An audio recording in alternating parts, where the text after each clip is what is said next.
One last lifeline for legal mobile sports betting. It involves a new but scaled back plan. As Queen City News reporter Derek Dellinger found out, some lawmakers in Raleigh and experts are now questioning whether it's still worth it at all.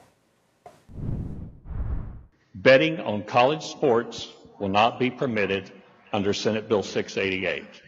I would just ask that you support the amendment and remember that what we do here today could have a negative impact and add another black spot on our great college sports programs in North Carolina.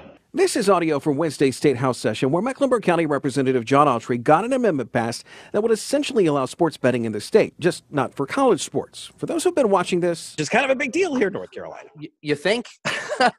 Lou Monaco is with BetCarolina.com. It's part of Gambling.com, which has a base here in Charlotte. Our corporate office is based in Charlotte, correct? Yeah. So what they don't understand also is that a lot of different companies are going to come into the Charlotte area and provide jobs and opportunities for different people. But the back and forth in this isn't even along party lines. It's on moral lines. Many Republicans are for sports betting. Many are not. Same for Democrats.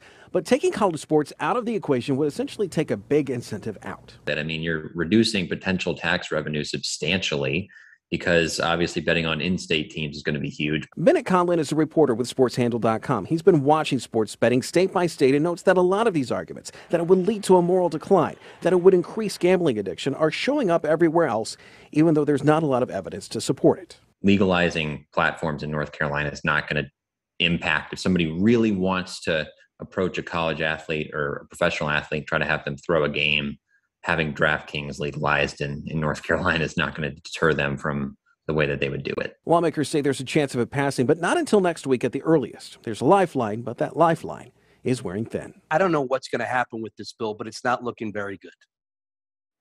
Derek Dellinger joining us right now. And Derek, you mentioned that state representative that made that amendment on college sports betting here. He from Mecklenburg County. Did he have to say anything outside of the session? No, he did not. In fact, State Representative John Autry, he is the one who's made that amendment. We made a point of reaching out to him because we wanted to hear more from him about this.